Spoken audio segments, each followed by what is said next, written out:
урматтуу музей сүйүүчүлөрү, сиздер бүгүн Манас эпосу боюнча баяндамабыздын 2 бөлүмү менен тааныша аласыздар.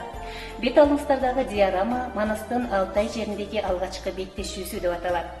Манастын эрдиктери күндөн күнгө көзгө илинип, атагы ааламды сүрө баштайт. Атагын алыстан уккан Нескара калың кол топтойт дагы Кең Алтайдан бала Манасты байлап, кыргыз элин багындырып келүү максатында Алтай жерин көздөй бет алат.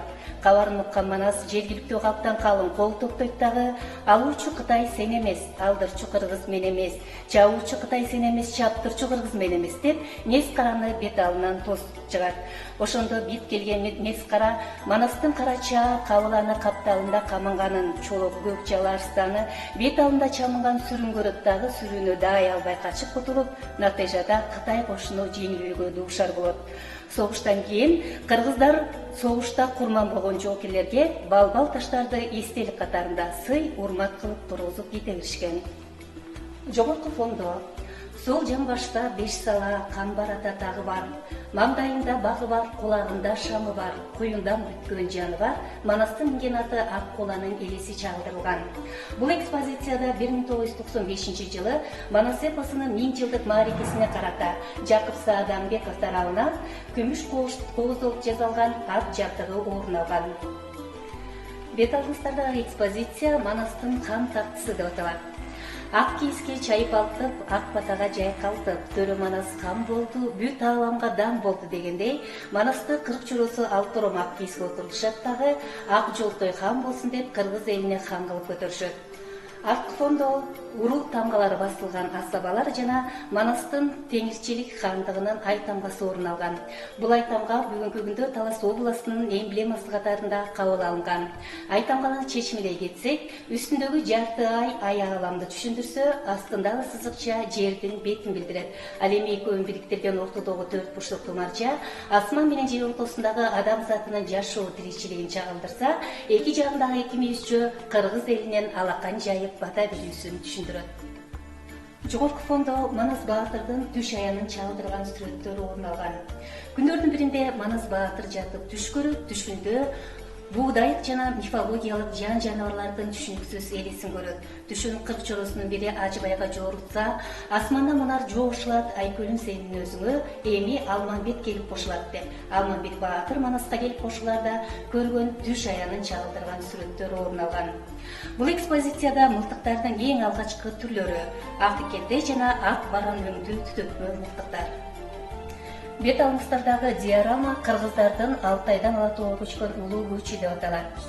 Алтай жеринде төрөлүп өсүп, Алтайда балалык чагын өткөзүп, 15ке чыгып эл жетип, кыргыздардын хандыгына көтөрүлгөн эр Манас өз мекени Алатоо экенин угуп, Алтай жеринин жер болуп, элинин эл болуп бергесин сезет дагы, арбагы бийик Алатоом барбай кантип коёмун, ата мурас жеримди албай кантип коеюн деп, Алтайдагы азганактай элин чогултат дагы, Алатоону көздөй көчүп келе жаткандагы кыргыздардын улуу көчү чагылдырылган. Бул диораманын көпчүлүк бөлүгү сары түстө берилиши, Алтайдан жазда чыккан кыргыз көчү ат баспаган жол менен басып, чөптүн гүлүн тандап, суунун тунугун ичип, өргүп, конуп отурушуп, ысык көлдүн каркыра жайлоосун басып өтүшөт дагы, боом капчыгай менен Сары Өзөн чүйгө келип жеткендегиси чагылдырылган. Алдында Манас 40 чоросу менен, артында кыргыз эли. Экспозициянын 2 бөлүгүндө 19-кылымга таандык айрым ыштар жана ыңырчактар орун алган. Айрым ыштарды кыргыздар көчүп жүргөндө тайып кунандарга токуп жаш балдар болуп турушкан. Ал эми ыңырчактарды болсо өгүздөргө токуп жүк артууда колдонуп келишкен. Бул экспозицияда кыргыз айымдарынын кош ипек көйнөк, кемсер жана элечеги орун алган. Элечек аял кишинин башына 40 жолу оролуп, узундугу 18 метрден 22 метрге чейин болгон. Элечектин кайталангыс 3 касиети болгон. Кыргыз эли көчмөн калп болгондуктан бир жерден экинчи жерге көчүп жетүү үчүн күндөп түндөп кебирде алуучуда айлап дагы жол жүрүшкөн экен. Ошондо жол белде кичинекей наристелер төрөлүп калса, элечектин оромун жазып жиберишип, наристеге ороо катарында колдонушкан. Ал эми экинчи касиети кары кайтан адамдар болуп калып көз өтүп кетсе, аларга ак кепин катарында колдонушкан. Үчүнчү касиети элечектин өзүнүн нукура салмагы 4 килограммды түзгөндүктөн аял кишинин толку боюн түз алып жүрүүгө шарт түзүп турган. Бет алыңыздардагы диорама Манастын Каныкейге үйлөнүшү деп аталат. Ошентип 30 жашка келген Манас атасы Жакыпка мен 30 жашка чыкканга чейин балыңды аяп жүрүп, калыңдап колукталып бергенин деп таарынчын айтат. Баласынын сөзүн эп көргөн Жакып жанына жолдош алат дагы көп эл жер кыдырып жүрөт. Акыры Букардын ханы Темирхандын кызы Сайира Геданы жактырышат. Мына ошондо Жакып хандын жанындагы жолдошу Каныкей энебизге карап туруп, кара тору керме каш дейт, келишимдүү узун чач, аялзаттан ууз экен, манасты манас кылар кыз экен деп Каныкей энебизди Манаска алып бермек болот. Мына ушул күнү Манас баатыр жатып түш көрөт, түшүндө чекеси кетик ай көрөт. Түшүн бакай абабыз жооруп, акылы жетик аялаларын айтат. Каныкей энебиздин өзүнүн аты Сайира эги ауыргон, келин болуп келгенден кийин Кандын никелүү жары, Кан жана нике деген сөздөн кийин аты Каныкей болуп өзгөртүлгөн.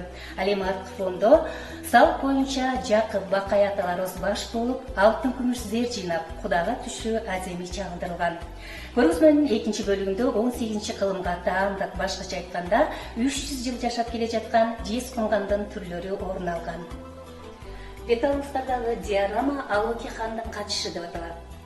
Алоки үнүн укканда ыйлаган бала басылган, Алокинин айынан тааруудай кыргыз чачылган дегендей, Алоки хан кыргыздарды басып алып төгөрөктүн төрт бурчуна чачыратып жибергенден кийин Кытай элин көчүрүп келет дагы кыргыздардын жеринде бир топ жылга чейин бийлигин жүргүзүп жашап калат. Күндөрдүн биринде каларчысынан Манас Алтайдан ала тоо кыргыз элин көчүп келе жатат деген кабарды угат дагы, бул Манасты жеңээр пенде чыкпады го деп ачык согушка чыга албай, терең ойго батып тургандагысы чагылдырылган.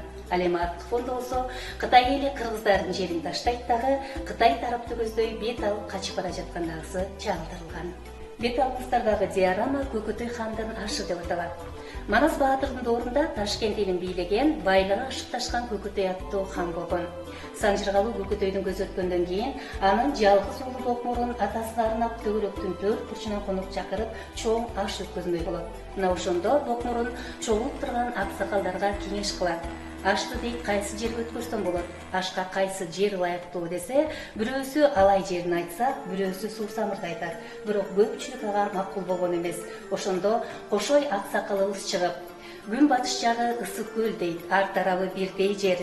Эледен ылдый айдасаң, ат чабуучу жери кең. Ашка ылайык ушул жер деп ысык көлдүн каркыра жайлоосун тандап берген. Мына ошондо кыргыздарда керней сурнайлар тартылып, доолбастар кагылып, 3000ден ашык боз үй салынат дагы, 1000ге жакын казан астырылып, төгөрөктүн төрт бурчунан коноктор чакырылып, Көкөтөйгө чоң аш өткөзүлөт.